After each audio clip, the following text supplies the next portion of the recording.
ماڵی حوسێن عوزنی موکوریانیە 8 ساڵ پێش ئێستا بڕیار بوو ئەم خانووە نۆژەن بکرێتەوە بۆ ئەوەی ببێتە شوێنێک بۆ ناساندنی ئەو مێژونووسە کوردەی کە لە ساڵی 1925 لە ڕەواندز چاپخانەی زاری کرمانجی دامەزراندووە بەڵام تاوەکو ئێستا خانووەکەی بە وێرانەی ماوەتەوە.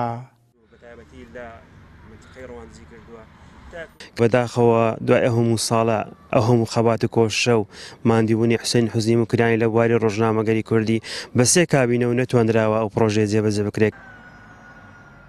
نزیکەی سەدەیەک بەسەر دامەزراندنی یەکەم چاپخانە و دەرکردنی ڕۆژنامە لە ڕەواندز تێدەپەڕێت. تەنها شتێک کە خەڵکی بباتەوە بۆ ئەو ڕۆژگارانەی موکریانی جگە لە نووسینەکانی پەیکەرەکەیەتی کە لە دەروازەی شار دانراوە.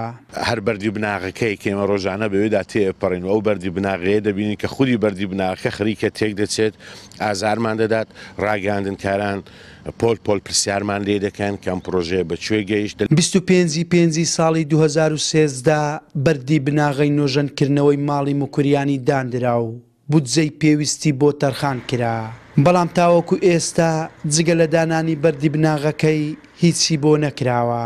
دیارە پرۆژەی دروستکردنی ماڵی حوسێن عوزنی موکریانی یەکە لەو پرۆژانەی کە بەهۆی قەیرانی دارایی کە چەند ساڵێکە حکوومەتی هەرێم نەیتوانیوە پرۆژەکان تەواو بکە ئەوەش بە هەمان شێوە وەکو پرۆژەکانی تر وەستاوە ومێد دەکەین بارودۆخی دارایی حکوومەت بەرەو باشتر بڕوا بۆ بتوانێت هەموو ئەو پرۆژانەی کە بەهۆی قەیرانی دارایی وەساون دەست بەکار بکرێنەوە کە ئەوش یەکە لە پرۆژە پێویستیەکان و ڕەواندز جگە لە هەڵکەوتەی لە نێو سروشتی جوان لە پاڵ بواری ڕۆژنامەگەریدا لە بواری هونەر و مۆزیکدا پێشکەوتنی زۆری بەخۆیەوە بینیوە بەڵام خەڵکەکەی هەمیشە شانازی بەڕابردووی زیاتر دەکەن وەک لە ئێستا.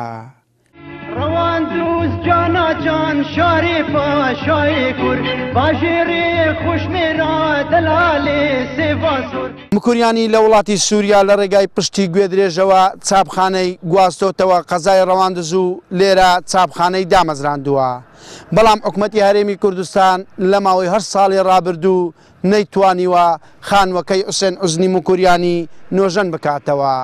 عەبدۆ ڕوستایی NRT قەزای ڕەواندز.